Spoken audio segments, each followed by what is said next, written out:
Welcome. In this video, we'll walk you through enrolling iBus devices into the VISTA H3 through AlarmNet.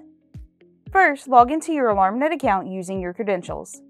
Once logged in, select and load the account you want to manage. This will take you to the account settings page.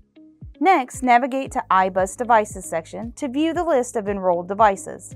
Once the list of enrolled iBus devices appear, click on Add iBus Device to begin adding a new device to the system.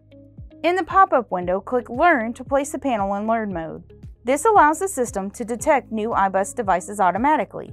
The iBus device will automatically learn in and enroll itself in the system. Once the device is enrolled, you can change the configuration of how the iBus device will respond within the system.